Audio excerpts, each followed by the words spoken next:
Welcome back to the European Dodgeball Championships here in Vienna. You've just joined us after the Wales and Scotland men's team are entering into their semi-final. They've just gone through the handshake process. We have as our international refereeing representative Brett Koenig from the England Lions, hoping to ensure fair play alongside the stalwart Austrian referees littered across and littered around the courts. So an unchanged lineup there for Scotland. You see them still captained out there by James Tetley. A couple more players still in the squad that have been playing in the mixed. Now you see the starting lineup or the squad for the Welsh team. Remembering that Richard Carr will not be captaining them as he's still sat on the sidelines with his foot in a cast. That's correct. So some practices for the opening rush. Just trying to see if I can get you an update on the playoff for Republic of Ireland and Italy. Unfortunately, the flags look so similar Ireland for out here. I'm not just sure. Scored the second point. They won the set, so they make it 2-3. That's right. I must have misreported that before. But here we are, looking at the start there of Scots. There's enough for Wales. It's not something that many people are a fan of, with him hanging over the court, but technically it is allowed in the current version of the rules. His foot is only touching the line. He's just getting his weight forward from the off. And the boy's rapid anyway. He might not need any help, but he's running against Adam Bowditch from Scotland, an equally rapid creature. You see him that's bending himself down like IKEA furniture to avoid that ball over his head. So that's a nice block. No hit. And just the guys remain 6-6. Taking it a little bit slow to start with, trying to suss out their opposition. See the threat of the counter there from Scott on the near side. 2-ball attack, 1 ball remains. Straight down to Adam Bowditch, comfortably sliding himself out the way. There you see. Oh, that was a close one. Very the close linesman indeed. is looking, he's not sure. Sam Maycock is not sure, but he's not calling anything. A ball has gone out of play. That's just bouncing back in there. Yeah. You're right, that was very close from Henry Skinner for Scotland Highlanders, number 30 there. But apparently he made a correct Very stop. close to the line. 1 fake, 1 attempt. Blocked right back by Tim Day, threatening the counter on the captain there, Tetley, number 6. A clip on the heels of Dave That's the first hit. Scotland takes the first one, leading 6-5. So once again targeting Dave Poole, strong arm. Very good character to get out so early in the game. Good counter attack. Very good counter attack from Scott on the other side, just taking Scotty Whitelaw out. You saw Ted trying to run up for that's a catch. For the save, and there Adam Bowditch, a catch and a hit, bringing in his teammate Scotty Whitelaw. Ooh. Spicy one just flying past Skinner there. 2 balls, Scotland straight into the waiting arms of Ryan. Except he just can't do anything to control it. Overwhelmed by the power of the throw there from Scotland's Chris Harper. So Scotland in the lead, 5-3. Now, but Wales with 3 balls. So Wales, all 3 of them, and that's a hit on number 30. The last one, he dodged the first 2, but the last one hit him on the hand. I think he was considering a catch at that point.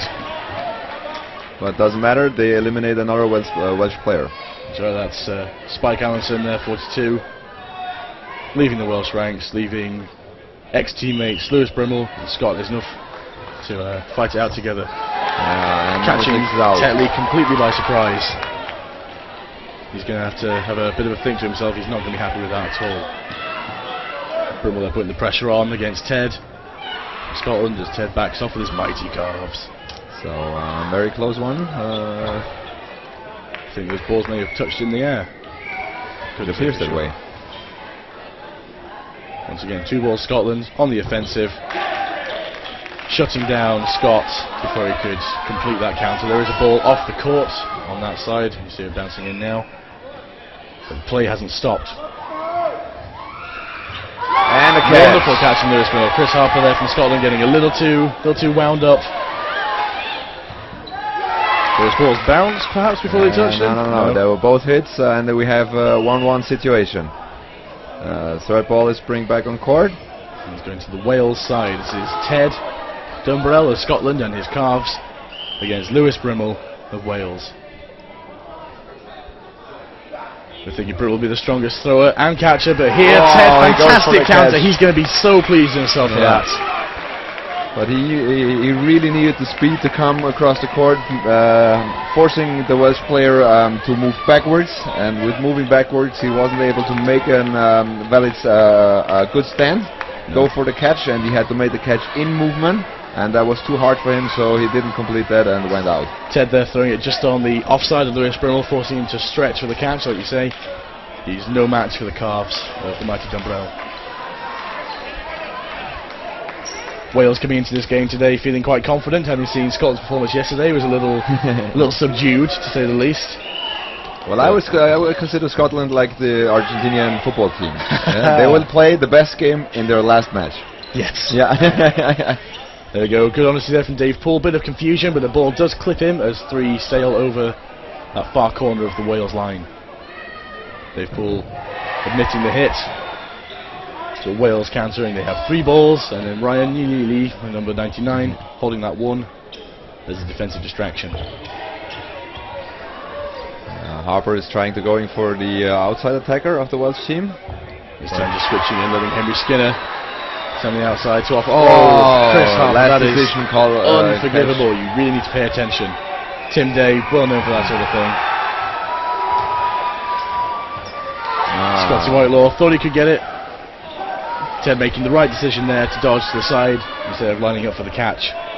The throw of Tim Day like a laser, very strong, very straight.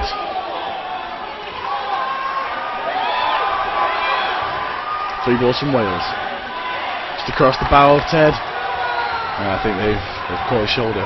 Maybe a hit or maybe step over the line. One of those. Either way, we are missing a ball from play. It's been brought back on court right now. There it is. There we go. Now, 3 Scottish players against 5 from Wales. Meanwhile, if you hear the noise, it's from the other court. Ireland obviously equaled the series. Yeah, it looks like Ireland-Italy is at 3-3. And the Swedes have turned up with pints of iced tea and Guinness hats. Of course they have. Good hit on Spike. Unable to retain any sort of possession, kicking that ball well wide.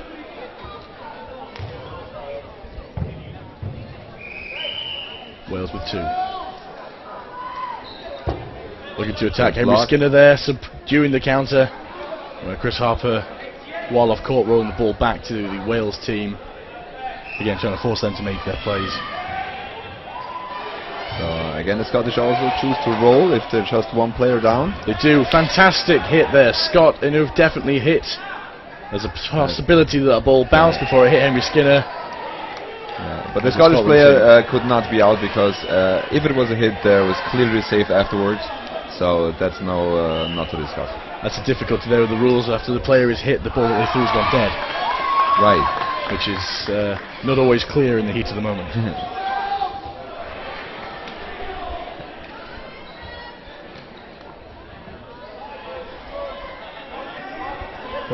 Almost a hit on the photographer. You see in the far right corner. She was surprised.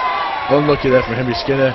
He looked like he wrapped himself around that, but really he just got his knees in. We have again Welsh lead. But it's Adam Bowditch for Scotland. Remarkably strong catching game, this boy. Great jump. Very good jump. Here you see Bowditch against. He's calling that an invalid throw. Yeah, referee saying nothing. No, actually, no ref on this. He's chosen the wrong ball to go for. Adam and Tim, playing for the same club team in the UK, know each other very, very well. Less is known between him and Ryan Neal, but he's no stranger to throwing himself on the ground to try and get that catch. The Wales have done enough. They played for time and they got it with that 3-1 player lead. They played it out in the end pretty good. They did a good job of suppressing Adam Bowditch. They knew exactly how to play him. He's a fantastic catcher. If you put it just wide, anyone that's a good catcher will think maybe I can reach, maybe I can reach. Because you never know. Yeah? He makes the last decisions only a few milliseconds away from the ball in his range. Absolutely. And it can be a dodge, it can be a catch attempt. And that's what they're trying to lure him out. Yeah. better start for Wales this time, as Henry Skinner steps out of the court to try and retrieve the ball. The ball was obviously given to the other team, so he entered from the back without a ball. What a catch! Wonderful catch there from Scotty Whitelaw. Huge for Scotland in the beginning. Yep, taking out probably the strongest counter there on the Wales side. Scott, number 3. And here comes our Scotty with the counter. What you see on this level of dodgeball, the players are also able to do movements and to make good decisions whilst running back and forth. Yes. Yeah. Whereas you see more unexperienced teams, they struggle with running back and doing another thing at the same time. Yeah, you see the thought process is the players are trying to think a couple of moves ahead. Right. And they've got their plans for the situation. Now, when they don't pan out, that's when you get difficulties arising, when players are thinking entirely independently. But when they've got their team direction. Good hit. Yeah, Harper out again. He's not really in this game right now. No, he hasn't made a huge impact. He's had a good hit early in the first game. I think Wales are quite keen to shut him down. I've lost the ball to the other court. We're just going to wait one moment while that comes back in. The Italians slightly confused at the number of balls on court now. I think they do not realize that it's from the other court. That's right. Irish captain Sean Douglas relinquishing his ball in their match, so the semi-final here on centre court can continue. Wales with 2 balls.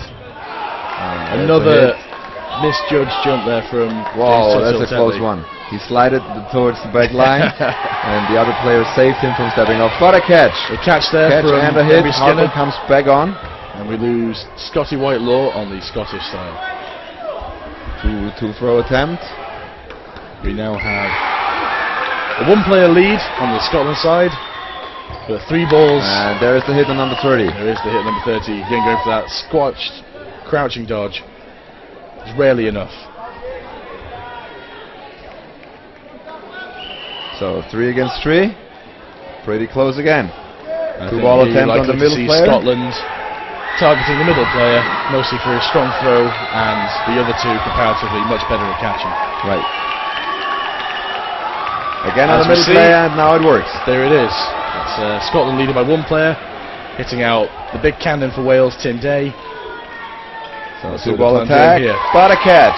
2 balls at spike. Yeah, they risk to play a throw at the player, not just high enough. Harper on the ground, gets the ball in the back, and he is out. This is bad news for Scotland. However, the one man they do have in is Adam Bowditch. Again, Adam Bowditch. Again, and like we said before, the tactic for Wales is likely to be to try and lure him out of his comfort position. While they're discussing that, we're going to let you know quickly the Republic of Ireland won their playoff against Italy. And there we see. Catch. He's not going to be happy. It's not an easy catch for him to make. And that's just going to inflate the Welsh a little more. So, just to keep you posted, the winner of this matchup will enter the finals and face England to compete for the 2014 European Championship title. The loser will go on to play this game for 3rd place against the Austrian squad, which we saw earlier today. And we'll be seeing that here on centre court at 2 o'clock. We have all 3rd place games and all finals on centre court, so you won't miss any important games and decisions. You see the Scotland girls have come down to support the men's team.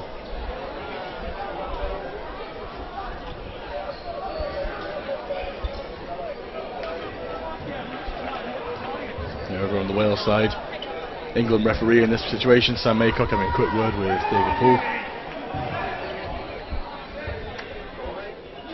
Referee signals he's ready. And then Bowditch again with a quick early start from both Tetley and Scotty Whitelaw. Neither man hitting their mark, unfortunately for them. And really just squandering possession.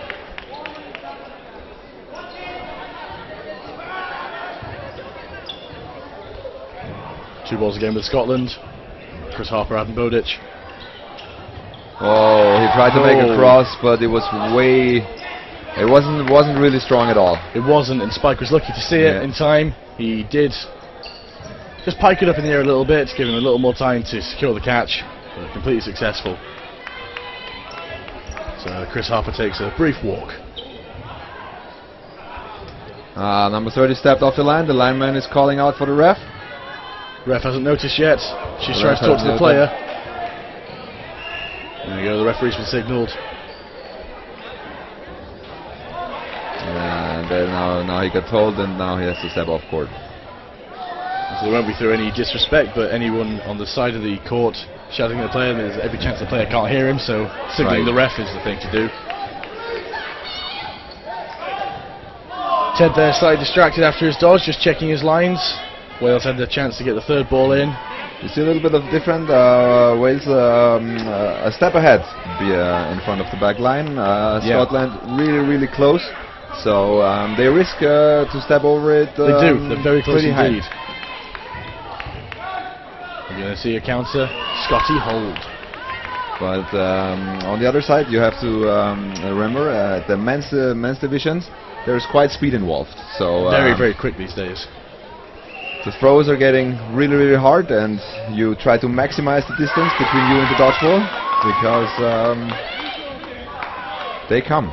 They do. And there we just see Scott of Wales, Scott Enough, taking the catch there from Ted, Dumbrell of Scotland. So we have increasing that lead. The whole Welsh squad on the field. Lovely catch there from Captain Tetley, but he's been called out for it. That is, from our angle, unfortunate, but the referees know what they saw. Or maybe the catch is also valid. Okay, they're having a quick chat about that. I mean, it could have happened that he got hit, he tried to catch it, and the ball immediately touched the ground, that it appeared to be a hit and thing, and then catch it again. Yep. That could have happened. That is possible. Or something else could be possible. Yeah. From this angle, it looked like it was very close to the ground. It sat in it nicely, but as you say, there's every chance it's hit the player and then touched the ground. It could even have just touched the ground and hit the player. It could still be an invalid catch. Right. So I personally didn't saw it. I just saw the reaction. So we have to wait and see what the referees are deciding. He's now currently talking to the Welsh team. Chris Harper. You've got there Scott and Dave Poole. I think they're trying to work out who threw that ball, but I think the decision is that the catch doesn't count. It was a hit first, so the Scottish captain Tetley will be sitting off. But of course, now I've said that, we'll now find the decision is in the opposite direction. Scotland coach, shiny-headed Sean Scott, stepping in to have a quick conversation with the referees. Sean himself, a well-known referee in the UK, member of the UK refereeing committee. Not happy with that decision, and from up here we can see Wales captain Rich Carr, knowledgeable on all things dodgeball, stepping in. In fact, everyone's having a go at this one. Everyone's getting involved. Yeah, everybody saw something, see, except us. Well, there's a catch. What we want to see from Adam Bowditch. Dave Poole throwing it straight into his catching zone. So they say they're staying focused. Didn't let the ref decision on the Scotland side. Just a single confuse them at all. Ryan Neal. And that was hit number 99. He knows he's been hit. He's taking the step off the court. Oh, my word. I think he was hit before that stuck to his knees, which is very unfortunate because it looked fantastic. As Henry Skinner there of Scotland. Hit first, retain that second ball. And the third ball hit...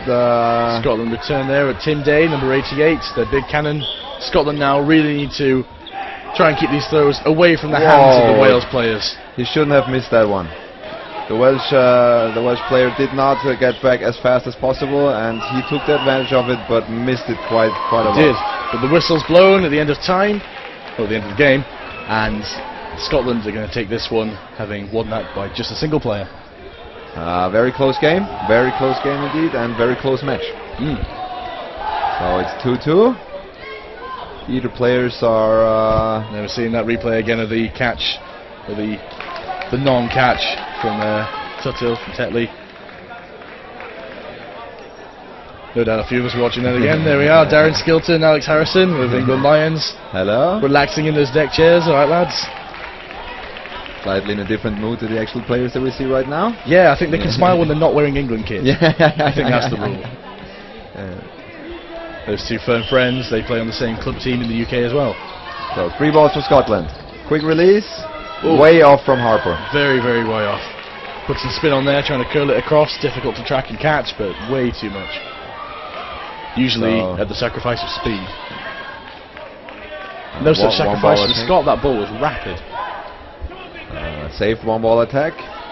No player is hit. And there's the first hit for Scotland. Scotland takes the...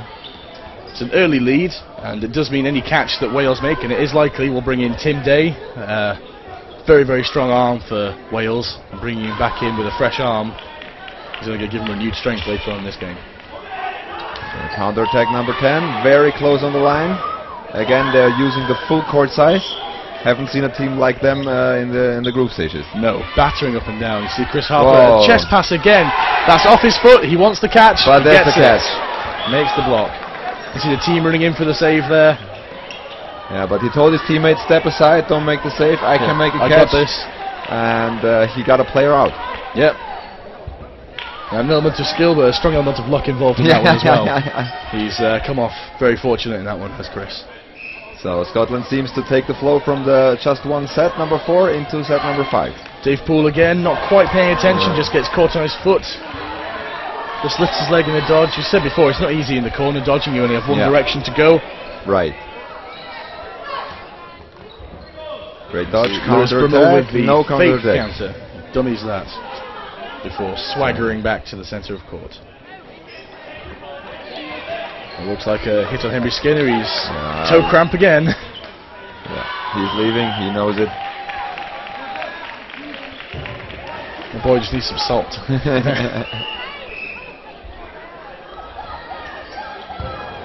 Lewis Brimble throws himself at the floor there. A successful dodge. 3 Wales players, 3 balls. They're going to probably throw 2.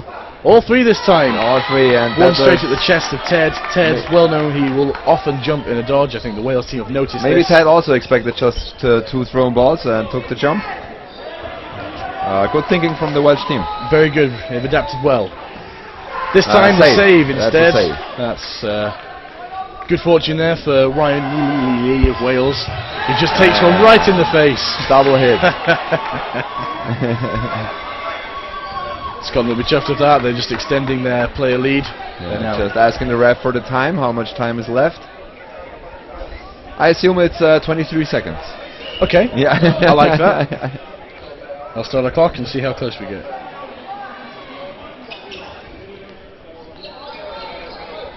Scotland looking strong going into the what must be final stages of this game.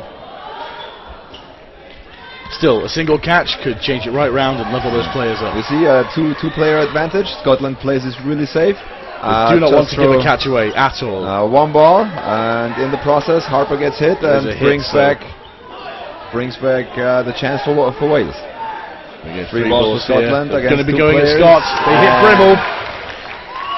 Scott storming up with the counter, but there's not enough time. You had a fantastic guess, just over 30 seconds. It's going to be Scotland taking the 3rd game with 1 more to go through to the final against the England Lions. Still, they really come back really good from the 2-1 disadvantage. Absolutely, great won the recovery. 4th, took the flow within the 5th, and there you see the players. Ted Dumbrell, his mighty calves, having a quick conversation with the Austrian girls watching as well, Annika and Sarah. Good to see some support from the home team and someone who has tiger feet in the background. That's right. There we get some more semi-local people. Back down to the refs. You get the 2 England Lions representative referees having a conversation with, is it David? That's David, yeah. Good, because I've been calling him that all day.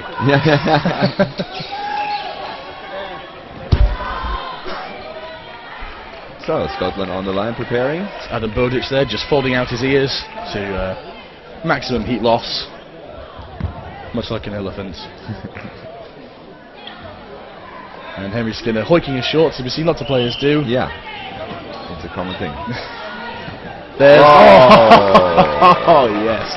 That quick tactic we've seen so often from Wales. That's Quick ball back to Tim Day, goes for the strong counter, but straight into the knees and arms of Adam Bodic. Tim Day flabbergasted, to be honest. He had no right to catch that. Absolutely stunning.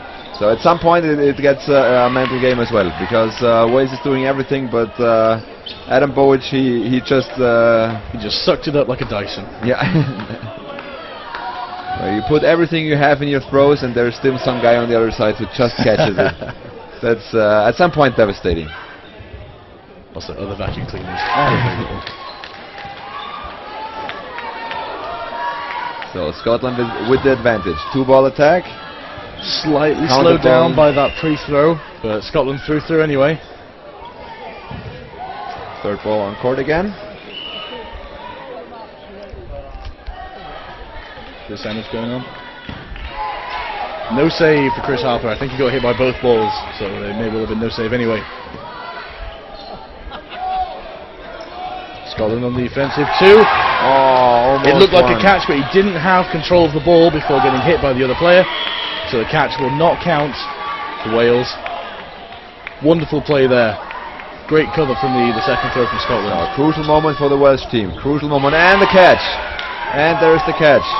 Nice work from Henry Skinner there. But there's still some time left. Dave Poole dropping another catch. He's having an absolute disaster. Moments away from elimination. I think we're going into the second half of the game. The Scottish really want 3 balls. Spike will make a catch if there's one available. Very good player indeed. Wales aren't out yet. Frustrated, rolls 2 back. Let Scotland try again. Harper and Whitelaw, that's it, that's over. Scotland are going through to the final. They are very chuffed with that. Very deserved win for Scotland. Wonderful play. They definitely tended on against Wales. They were expecting a slightly easier game than that. Yeah. And I think the early night last night definitely helped. Of course. I think moving me into a different room so I wouldn't keep them awake, that would have helped. Great performance by the Scottish team as well as the Welsh team. Wonderful performance by both teams, yeah. If we had to choose a player of the game, it'd definitely be 19 for me. 19, Adam Bodic. Adam Bodic. Well, he's my guy, so yeah. Good work from all there. Final score, Scotland 4, Wales 2. As you've no doubt gathered, that's Scotland going through to face against England in the final at 4:30 today on the centre court. You'll be seeing that with us without a doubt. Wales won't be too happy, but they're going through to the 3rd place playoff. And I think we're going to have a quick chat with Chris Harper there from the Scotland Highlanders.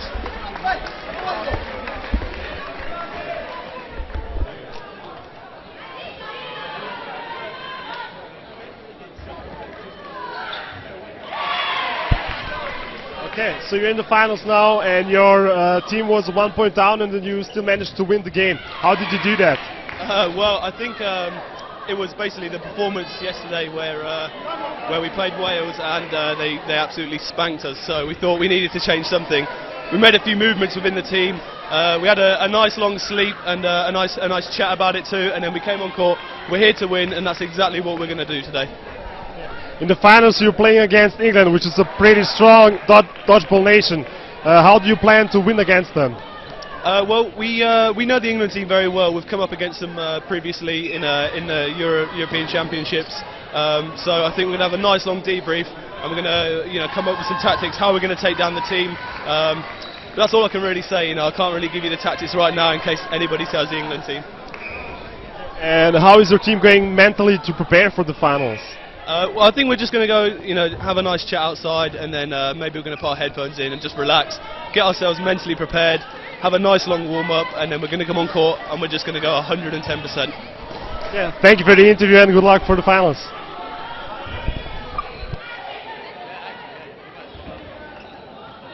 The first impression on the game from Chris Harper? Yeah, the mathematically impossible Chris Harper, giving more than a man can give.